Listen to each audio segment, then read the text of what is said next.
വാളയാറിൽ അതിഥി തൊഴിലാളിയെ സംഘപരിവാർ പ്രവർത്തകർ മർദ്ദിച്ചു കൊന്ന സംഭവത്തിൽ പ്രതിപക്ഷ നേതാവ് വി ഡി സതീശൻ മൗനം പാലിക്കുന്നത് അപമാനകരമെന്ന് ഡിവൈഎഫ്ഐ സംസ്ഥാന സെക്രട്ടറി വി കെ സനോജ് പറഞ്ഞു.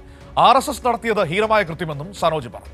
അത് ഞാൻ എങ്ങനെയാണ് കണ്ടുപിടിക്കുന്നത്? RSS ആണെന്ന് അത് പോലീസാണ് കണ്ടുപിടിക്കേണ്ടത്. അവിടെ ഒരു ആൾക്കൂട്ടമാണ് മർദ്ദിച്ചതെന്നാണ് മാധ്യമങ്ങൾ മുഴുവൻ റിപ്പോർട്ട് ചെയ്തത്. ഞാനല്ലല്ലോ കണ്ടുപിടിക്കുന്നത്, പോലീസാണ് കണ്ടുപിടിക്കുന്നത് RSS ആണോ അല്ലെന്ന്. എനിക്കറിയാൻ പാടില്ലാത്ത കാര്യത്തെക്കുറിച്ച് ഞാൻ പറയാറില്ല. എനിക്കറിയില്ല. പലരും പറയുന്നത് ഞാൻ കേട്ടു, പക്ഷെ എനിക്കറിയില്ല. മാധ്യമങ്ങൾ പോലും റിപ്പോർട്ട് ചെയ്തപ്പോൾ ആൾക്കൂട്ടം ചെയ്തു എന്നാണ് പറഞ്ഞത്, അല്ലാതെ RSSകാർ ചെയ്യുന്നില്ല.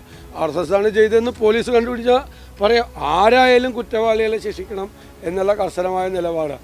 അവരുടെ രാഷ്ട്രീയമല്ലല്ലോ പ്രശ്നം. വംശീയ ആക്രമണത്തിനെതിരായിട്ട്, ഇത്തരം ഹീനമായിട്ടുള്ള കൊലപാതകങ്ങൾക്കെതിരായിട്ട് അതിശക്തമായിട്ട് പ്രതിഷേധം ഉയർത്തേണ്ടതുണ്ട്.